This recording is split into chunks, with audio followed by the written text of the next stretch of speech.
Halo, perkenalkan nama saya Fikri Dinul Hakiki dengan NIM 05136336 Universitas Terbuka UPPJJ Jakarta. Oke, pada tugas kali ini kita diminta untuk membuat sebuah aplikasi website sederhana untuk pemesanan bahan ajar di Universitas Terbuka. Nah, pada praktik kedua kali ini kita difokuskan untuk membuat sebuah website berbasis Vue.js sebagai framework yang digunakan sepanjang pengerjaan tugas ini. Sehingga data yang dibutuhkan tidak dibaca melalui database, tapi akan melalui file JS yang sebagai dummy data yang sudah ada di e-learning ya, yang kita download dulu di awal. Nah, ini untuk struktur filenya seperti yang di tugas ini. Jadi ada index.html untuk menampilkan kedua halaman di web, terus stok.html untuk menampilkan stok bahan ajar, terus tracking.html untuk halaman tracking DO. Nah, terus kemudian ada folder CSS untuk ininya, modifikasi tampilannya. Terus ada JS, folder JS ya, yang di dalamnya ada stok.js untuk view dari stok HTML nanti, dan juga tracking app.js untuk view dari tracking HTML. Nanti datanya akan mengambil dari data yang sudah kita download di e-learning, yaitu data bahan ajarnya. Nah, untuk stok app.js dan tracking app.js-nya itu satu folder dengan data bahan ajarnya. Nah, di sini struktur filenya udah sama ya. Ada tracking.html, stok.html, index.html. Nah, di sini di folder JS-nya yang tadi saya bilang ada data bahan ajar, stok app, dan juga tracking app. Nah, di CSS-nya yaitu style.css.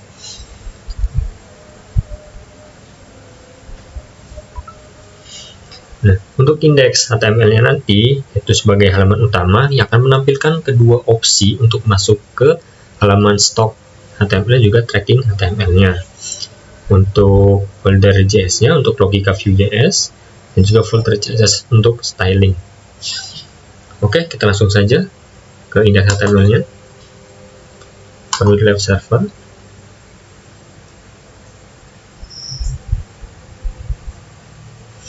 Nah, di sini ada dua menu ya, yaitu ada halaman stok dan juga tracking DO.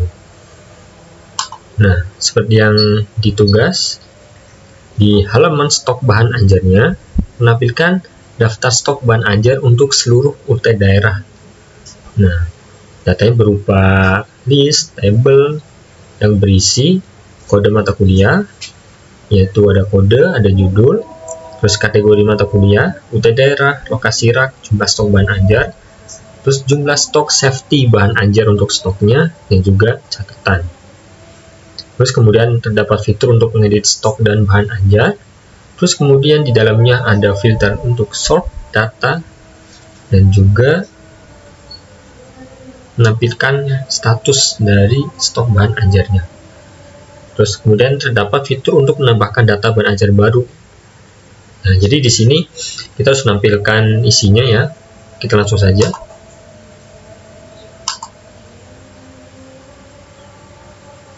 Nah, ini untuk halaman pertama ya, yaitu stok bahan ajar. Nah, di sini sesuai tugas ya, ada kode mata kuliah, UT daerah, lokasi rak, jumlah stok, dan jumlah stok safety, dan juga catatan. Nah, di sini ada kode, judul, kategori, terus UPPJJ-nya, lokasi rak, harga, quantity, safety, status, catatan. Nah, di sini juga kita tambahkan fitur edit untuk mengedit stok, untuk mengedit catatan, dan juga lain sebagainya ya. Harga juga bisa, dan juga di sini bisa untuk menambahkan data. Nah, untuk filternya di sini sudah ada. Di sini ada filter untuk BJJ-nya ada Jakarta, Surabaya, Makassar, Padang, dan juga Denpasar. Untuk sort, judul, harga, dan juga stok. Nah, contohnya kita akan melihat stok di UPPJJ Jakarta. Nah, jadi untuk yang ditampilkan di daftar stoknya nanti akan muncul yang ada di UPPJJ Jakarta.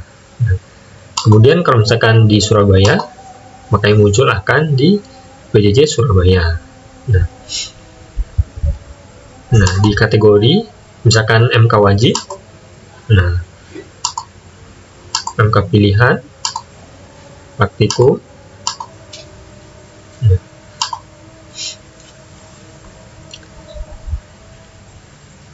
contoh di sini untuk semua OPCJ ya. Nah, untuk sortnya ini kan dari judul. Nah, kalau sort dari harga apakah berubah? Nah, untuk sort dari harga maka berubah ya, dari yang terkecil sampai yang terbesar. Nah, untuk itu stok juga sama, dari stok yang kosong akan ke stok yang terbesar. Kita contoh akan menambahkan sebuah data baru. Nah, sini kita ketik aja misalkan kode MK-nya BCD 1234. Terus judulnya misalkan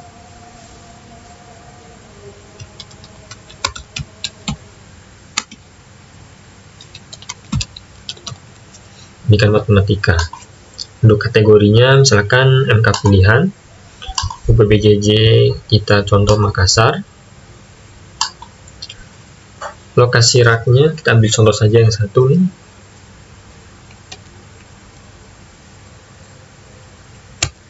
Contoh rak 1 di A4. Untuk harganya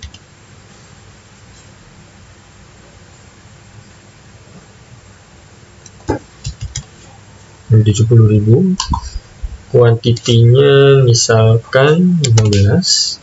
Nah, untuk safety-nya itu yang akan berpengaruh di status. Jadi, misalkan kita safety stoknya di 5, maka ketika stoknya di atas 5, itu statusnya akan aman.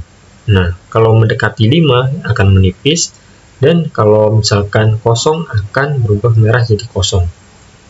Nah, untuk catatannya, kita contoh buku materi baru. Oke, kita tambah data.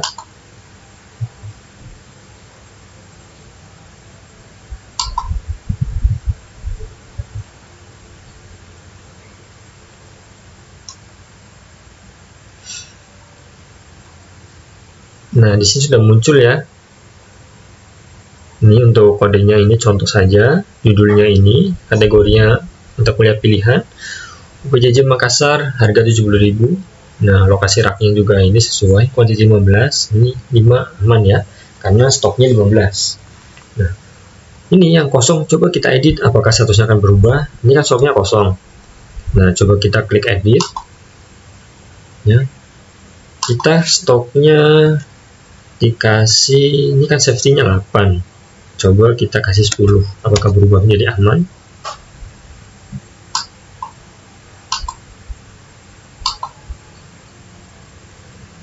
Nah, stoknya jadi aman ya di sini, karena jumlahnya sudah melebihi dari safety stoknya. Nah, untuk yang aman, coba ketika misalkan ini yang 20, kita edit. Nah, kuantitinya kosong, kita update. Nah, maka sini akan kosong ya.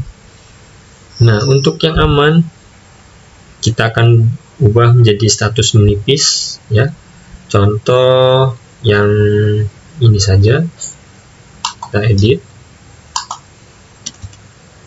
Ini sisa 2. Nah, maka stok akan menipis ya, yang tadi jadi aman, sekarang karena stoknya sisa 2 akan jadi menipis. Nah, oke, untuk halaman pertama mungkin seperti itu ya. Kemudian lanjut ke halaman kedua. Nah, untuk halaman kedua ini yaitu tracking delivery order ya, atau DO. Nah, di sini seperti nah, di sini kita perlu menerapkan penggunaan framework Vue.js. Nah, dalamnya terdapat fitur untuk menambahkan input delivery order baru. Nah, yang isinya untuk nomor DO-nya akan di-generate otomatis penomorannya. Nah, dengan format DO, tahun berjalan, dan juga screen number. Nah, untuk data awal misalkan seperti ini. Maka selanjutnya jika sudah ada data tracking terbaru, maka nomor otomatis menjadi 02. Ya. Untuk di sini ada kolom untuk NIM, isi manual, nama isi manual, ekspedisi nanti kita pilih, dan juga paket bahan ajaran yang dipilih oleh pengguna. Nah, terus ada tanggal kirim yang diisi secara manual, dan juga ada total harga. Oke, kita coba ke halaman kedua.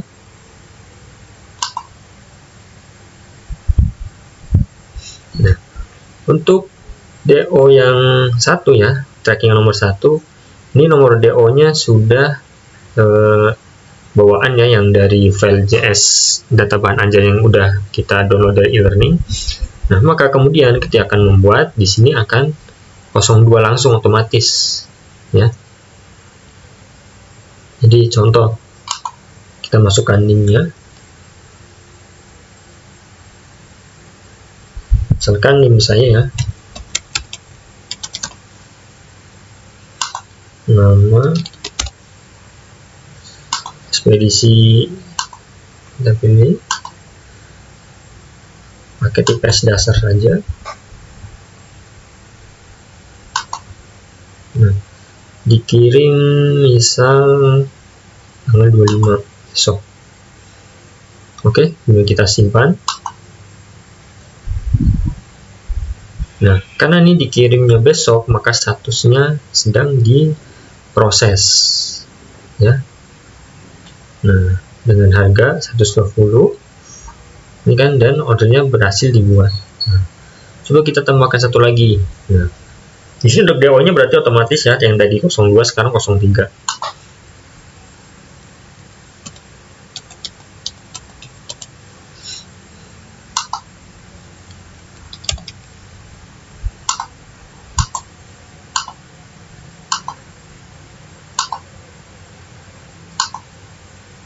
Nah, kita simpan lagi. Nah, maka sudah ada 2 ya yang sedang diproses. Nah, berarti ini sudah sesuai ya dengan tugas untuk nomor 2 kali ini. Oke, mungkin sekian, itu saja penjelasan dari saya. Mungkin masih banyak kesalahan dalam video saya. Kurang lebihnya saya mohon maaf dan terima kasih.